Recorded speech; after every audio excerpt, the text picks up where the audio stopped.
भूतिया बंगला, रात की चुप्पी। बंगाल के एक छोटे से गांव में सुंदर बंगला नामक एक पुराने बंगले की कथा है, जिसे हर किसी ने भूतिया माना। उस बंगले में बार बार अज्ञात और अद्भुत घटनाएं होती थीं। बंगले में जाने के लिए हमारे चारों युवक हैं, अजय, संजय, मोहन और विजय।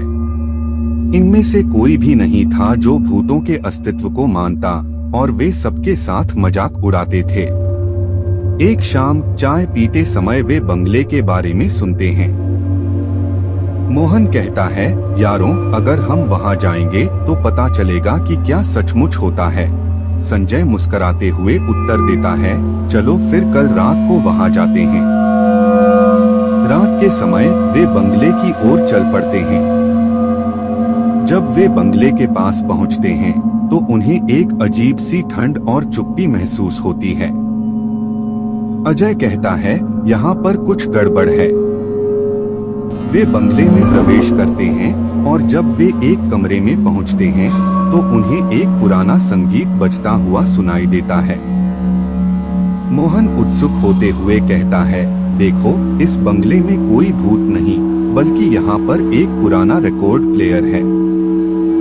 लेकिन जब वे उस कमरे से बाहर निकलने के लिए तैयार होते हैं तो उन्हें वहीं से निकलने का रास्ता नहीं मिलता।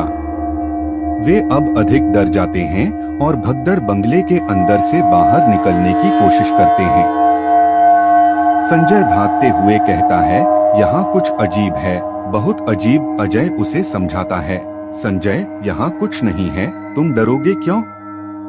लेकिन जब वे बंगले के एक और कमरे में पहुंचते हैं तो वहां उन्हें एक विशेष पुराना कवर पेड़ मिलता है। वह पेड़ उनके आगे आकर रुक जाता है और उनको अपनी पाँव के नीचे दबा देता है। मोहन और विजय को बहुत डर लगता है और वे भागने की कोशिश करते हैं, लेकिन उनके पास रास्ता नहीं है। संजय अब भी डर रहा है और अजय को बुलाकर कहता है, यारों, यहाँ हमारे साथ कुछ गलत हो रहा है। अजय कहता है, हमें यहाँ से जल्दी बाहर निकलना होगा। वे सभी मिलकर उस पेड़ को हटाने की कोशिश करते हैं और जब वह पेड़ हटता है तो वे बंगले से बाहर निकलते हैं। बंगले से बाहर आने के बाद वे सभी अपने आप को सुरक्षित महसूस करते हैं। मोहन कहता है, यहाँ कुछ नहीं था, हम बस डर गए थे। लेकिन संजय कहता है, अजय, यह जो भी था वह हमें कभी भी भुलाया नहीं जा सकता। इस कहानी से हमें यह सीखने को मिलता है कि भूतों का अस्तित्व हो सकता है, और जब हम अज्ञानता में अपने आप को खतरे में डालते हैं तो हमें वहां कुछ अधिक सावधानी से काम लेना चाहिए।